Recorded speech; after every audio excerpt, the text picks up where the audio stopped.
Welcome to Talking Kootenay Books. My name is Keith Powell. I'm your host, and I'm with Dave Butler today. Dave, great to have you on the show again 3 times. So that means you've written 3 books. So your new book is out, just came out a few weeks ago. So In Rhino We Trust is the name. Right. And you're developing, continuing to develop the Jenny Wilson series. So Dave, just tell me about the premise of the new book. Well, the new book, Keith, I took Jenny to Namibia. So rather than the last 2 where she was in the Canadian Rocky Mountains, this time she's in Namibia. So I wanted to get her into a different place with some different geography, different history, different culture, and throw her into some new challenges. So I'd been there a couple of times before, and I wanted to try and take advantage of that as an opportunity of a new place to set the series. Okay, so let's just backtrack. So this is, as I mentioned, book number 3. Jenny Wilson is your main character. She's a warden in Banff National Park. Right, yeah, park warden in Banff National Park. In the first book she was working actually in the park, in the second one she was in Yoho, and on this third one we've moved her to Namibia. Okay, so that's an interesting progression. So what appealed to you about taking your main character into Africa? Well, I think that the main thing for me, Keith, is that Jenny was comfortable in the Canadian Rockies, working where she was in Banff and Yoho.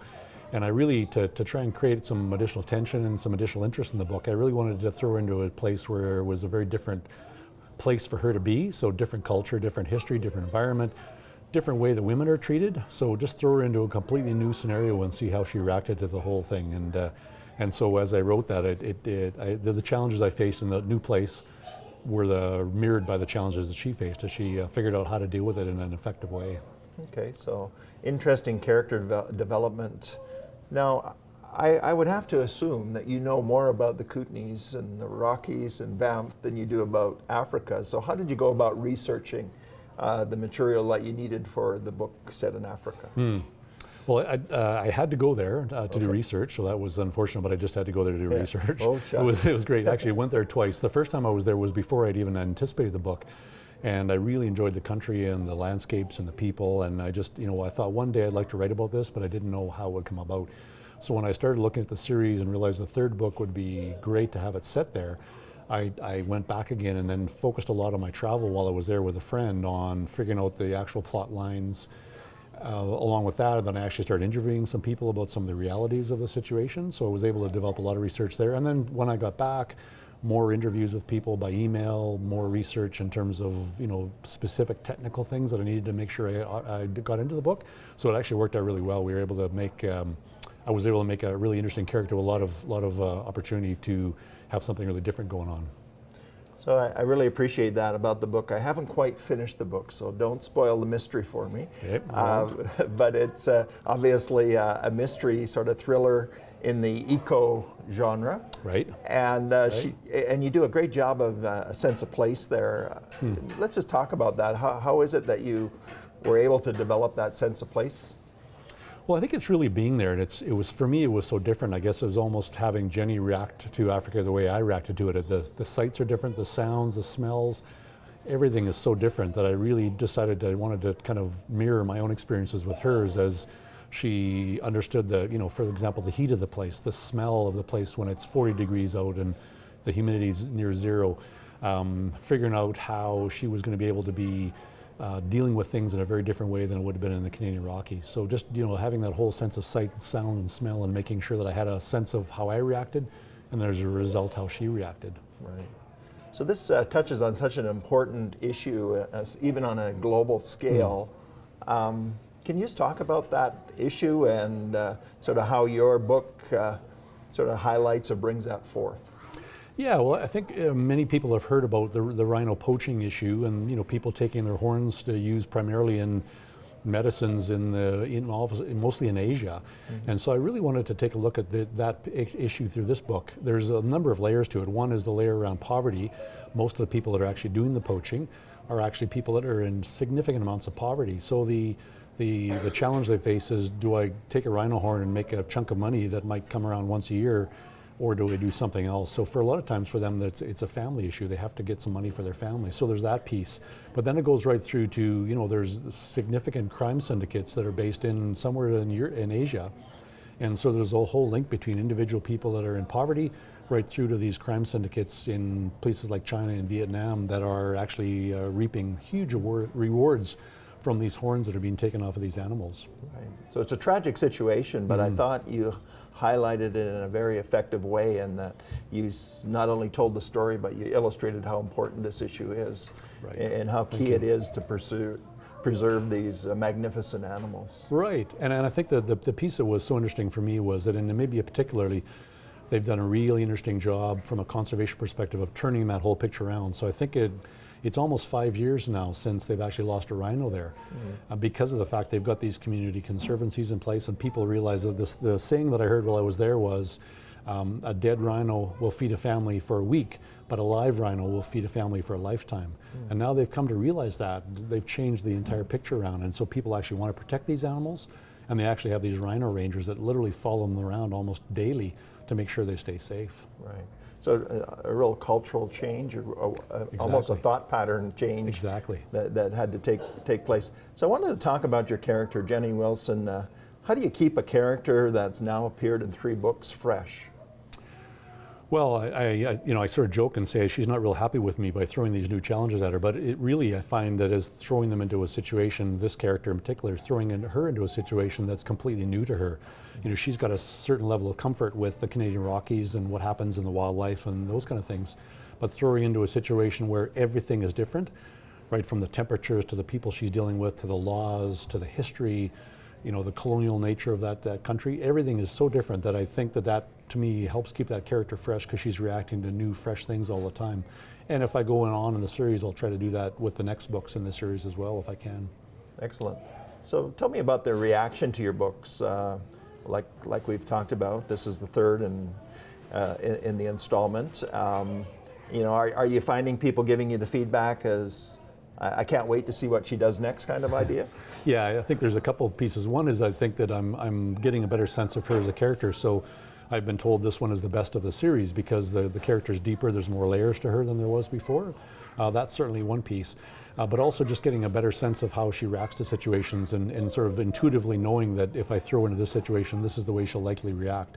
So that makes a lot of difference. So people are saying they're enjoying her, they're enjoying the character in terms of where it's going, and definitely want to see more. And I've had feedback on really 2 levels. One is on the mystery crime side. People are saying great mystery, love it, it was a really good story, but also I'm getting some interesting feedback from the kind of the conservation world. So people on that side of it are saying, hey, this is also a really interesting way of telling the conservation story through fiction that they might have otherwise tried to tell through nonfiction. I agree with you there, because I would think that you're reaching an entirely different audience, maybe broadening the audience for this important topic. Exactly, and I'm trying to do that with some of my marketing as well, and getting it out to different groups of people, getting them to think about it in a slightly different way, and it seems to be working fairly well so far. So in our previous interviews, Dave, we talked a little bit about your writing style, your writing habits, that kind of thing. I tip my hat, I don't have a hat on, but I do tip it, to the fact that, 3 books in 3 years, I don't care what you say, you've got to have a pretty regimented writing schedule. So can you just describe how you go about that and how you approach your writing on a regular basis?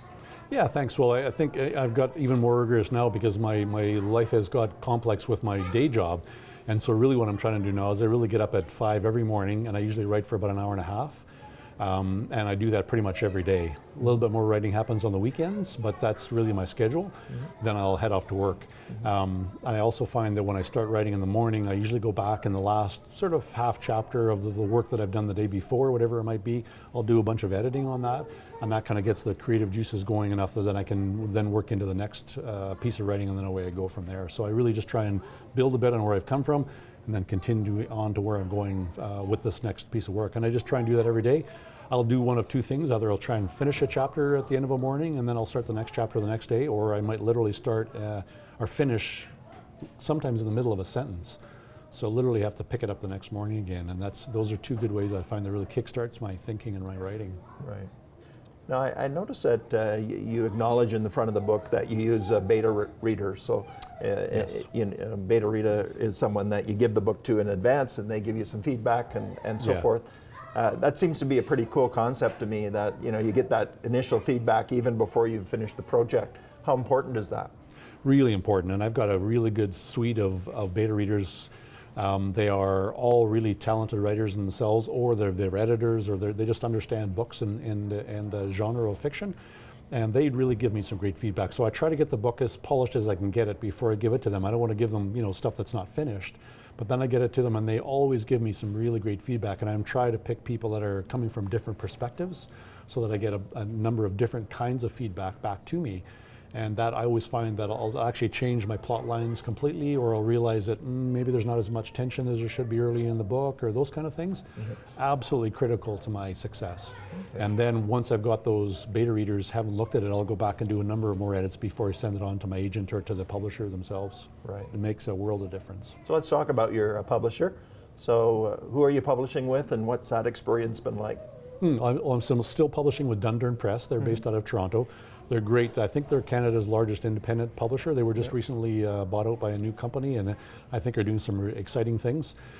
They set me up with a publicist. I've got design people I work with. There's sales teams that work on things overseas in terms of book fairs and you name it. So it's a great experience to work with a really good publisher like Dundurn, because they just give me a broad spectrum of things that I would have to do myself that would be really tough if I was doing it all on my own. Right. So that behind the scenes support is so critical, right? Absolutely, absolutely. So I want to commend you also on the appearance of your books, the way they visually impact the reader. How much do you have to do with the design of the front cover? Well, I guess I had more to do with the first cover, because it was the first, and we were trying to figure out what the model of the series is. Now that we've got the series kind of theme in place, it gets a little easier each year. So they'll send me usually the anticipated cover, or they'll send me 3 or 4 versions of it, and I'll be able to pick the one that works the best. For example, in the first book, A Full Curl, which has a picture of a bighorn sheep on it, we actually went through a number of iterations, and I realized that some of the pictures that they actually gave me weren't bighorn sheep. Okay. So I had to send it back to them and say, this is not going to work. Right. But with the Wolverine one, it made more sense. It was just which Wolverine picture. The third one around the rhino, there was only really one version of that worked well. And I can already anticipate what the next ones might look like in the series, hopefully keeping that same theme. But the design team in Dundurn is really solid that way. And I think when you see them on the shelf, they're very striking covers, and I'm very, very pleased with them. Yeah, they do catch your eye for sure. And the book is only as good as its cover, right? Exactly. Well, I hope there's some good writing inside too. So it's good to make a good first impression for sure. Totally. So let's just talk about, you mentioned maybe the next book in the series. Do you anticipate another book at this time next year? Yeah, well, we're my agent's talking with the publisher right now about maybe 4, 5, and 6 in the series. But in anticipation of that, I'm already working on number 4. And I in this particular one, I think Jenny will likely end up in Alaska. So I'm doing some writing on that and some research right now.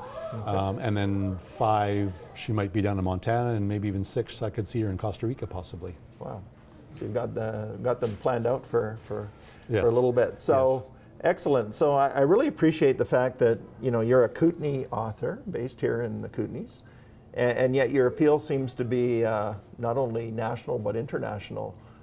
Is that something you sort of stumbled upon, or was that sort of part of the original plan?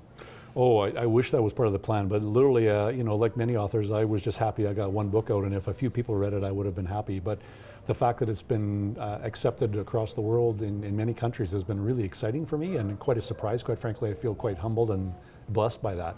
But I think that the kind of topic I'm tackling, not only interesting things around the Rockies in the first 2, but also just the issue of the complexities around land use questions that we face as a society.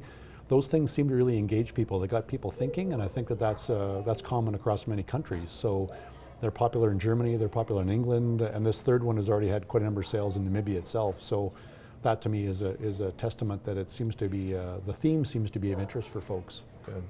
Well, thanks for taking the time today to be our guest on Talking Kootenay Books. The book is In Rhino We Trust. Right. Dave Butler's the author and based here in Cranbrook. So congratulations on your 3rd book. We look forward to number 4. I'll see you next year then. 6. For Talking Kootenay Books, I'm Keith Powell.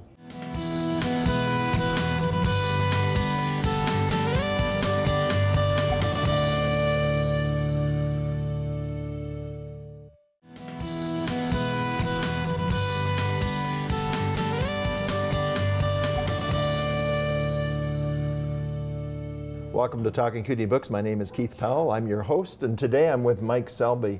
Mike is the assistant librarian here at the Cranbrook Library.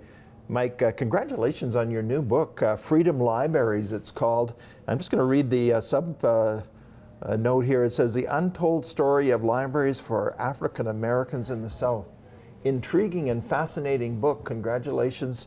I have to ask you, what inspired you to write this book? Thanks, Keith. Thanks for having me here. When I was in library school, I was in Alabama. I was reading some stuff on segregated libraries, and I tripped across the phrase that said a Freedom Library was set up in Mississippi. And the more I looked into it, there was a bunch, probably around 50 in Mississippi. And I asked, was there any in Alabama? And everyone said no. And then through people, someone said there was one in the small town of Hayneville. I was in library school at the University of Alabama at the time. Right. Hayneville was about an hour's drive. So I went there, I got the name of the people, I kind of showed up at their house. This is 50 years after the fact. Yeah. And knocked on the door, and the woman who ran it, she was in her 90s and had a home worker because she had a few strokes. Yeah. But they welcomed me in, and my interest started from there, and I was just kind of obsessed with this. And the more I researched, I could interview civil rights veterans. I was just intrigued by the story, and I really wanted other people to know about it. Right. Very intriguing story, and an important aspect of history, American history, that you brought forward here. So what inspired you to, it's one thing to take an interest in a subject. What inspired you to actually, document it and research it and turn it into a book? Yeah, I was actually asked, I wrote about, there was 2 freedom libraries in Alabama I wrote about for my graduate school thesis. Mm-hmm. I was asked to contribute that as a chapter to a textbook. Okay. So I rewrote it as a chapter, sent it to a textbook, the company, and they said it was horrible, no way do we want it in our book. But it would make a good book by itself. Okay. And so I feel bad because I've watched the show and I see people and I get hundreds of rejection letters, and here I was asked by this publisher to write this book. And it was a story, like I said, I wanted to tell. I wrote a few newspaper articles about it, but I had enough for a book, and I really wanted people to know about it because not too many people do. Right, so let's just back up just for a moment and tell me what a Freedom Library is. Okay, it's a product of Freedom Summer in the Civil Rights Movement. About 1964, the Student Nonviolent Committee, SNCC, decided they would invade the South for help people's voting rights. African Americans weren't allowed to vote. They were allowed, it was illegal for them to vote, but tradition and they were being prevented. They also prevented from going to public libraries. Okay. That was illegal as well. Since the end of the Civil War, they should have had, there's 13, 14, and 15 amendments guaranteeing them the right to vote and to be a citizen.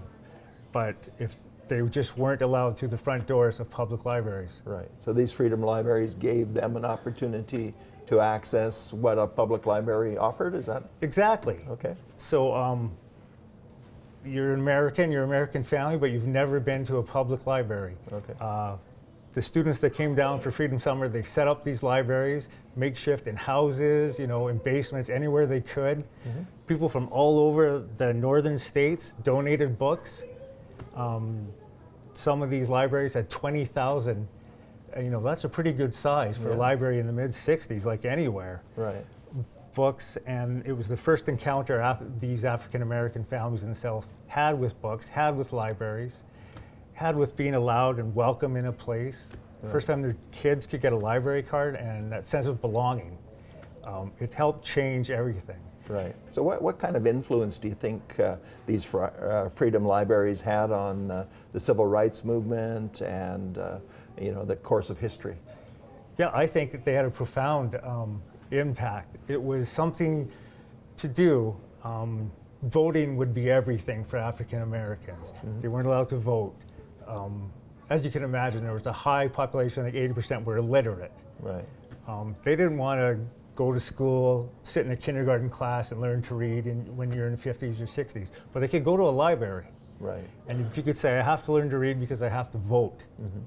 So voting would give them rights as a citizen, learning to read, as we all know, would set them free. Right. The Freedom Riders, they weren't there very long. Just for that summer, some in Alabama for summer of 1965. Lots were bombed, were burned down, they were raided, they were shot at. Yeah, I want to explore that a little Sure bit you because the Freedom Libraries, we sort of use that phrase maybe loosely, and we just think it maybe just happened. But there was a lot of opposition to this, and it seemed like, as you mentioned, some violence that sort of individuals or groups were trying to prevent this from happening. How did they overcome that? Just by unimaginable courage. Mm-hmm. You've got kids barely out of college coming down, working with the same age and families who lived in the South, Mississippi, Alabama, Arkansas, trying to put up a library when nobody in that town, the mayor, everyone doesn't want you in their town, the police force doesn't want you there.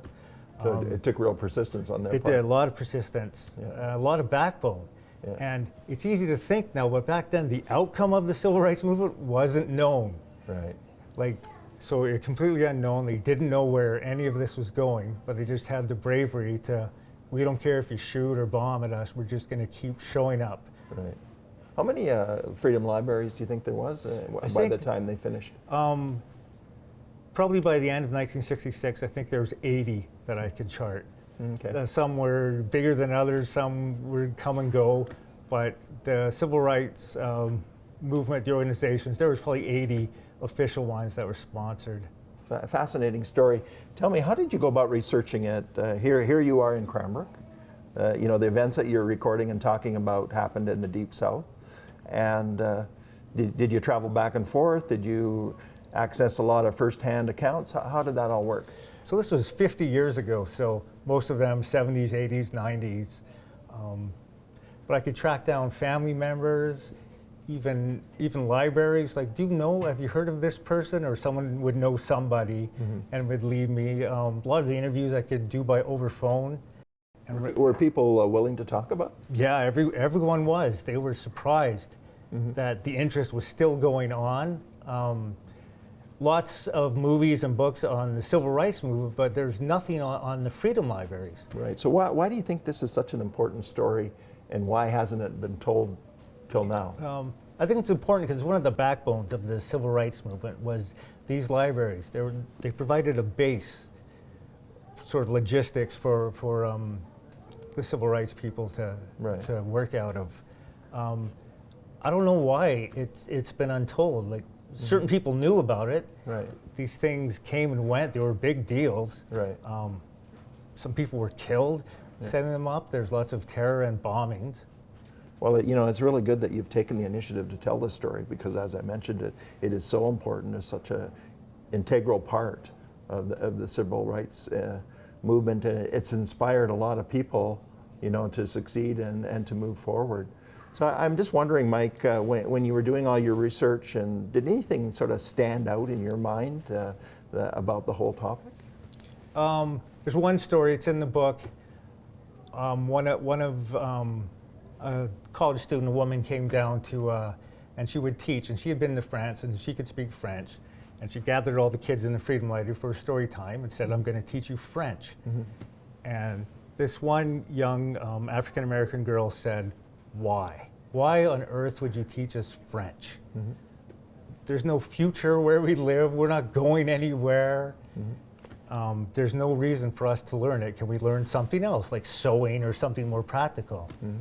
And so that woman sat her down and told that young girl, "I'm teaching you French because one day you're going to go to Paris and you're going to want to know how to speak French." And it just shifted a gear in that little girl's head that, hey, there's something out of, out of the poverty, out of the South, out of all the hatred that was going on. There's a whole world out there that she belonged to. And I think that's one of my favorite stories out of the libraries because it just sort of summed up, you could give people their dignity back. Right. So you're really broadening their horizons, giving them a sort of a glimpse of what opportunities there are for them. And it's a tremendous story to see them sort of take that and make it their own.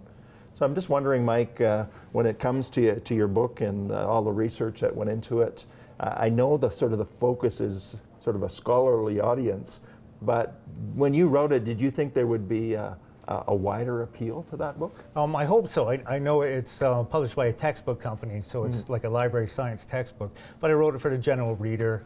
Hopefully people interested, they could pick it up and without any knowledge of it and really have an understanding of what went on, how important books were. Books and learning to African Americans during that time, something they were denied. Right. So we sit here in the Cranbrook Library today, and you know, the thing that I've always sort of admired about libraries is it's an equal opportunity for everyone. And isn't that not the message that your book sort of has flowing through it?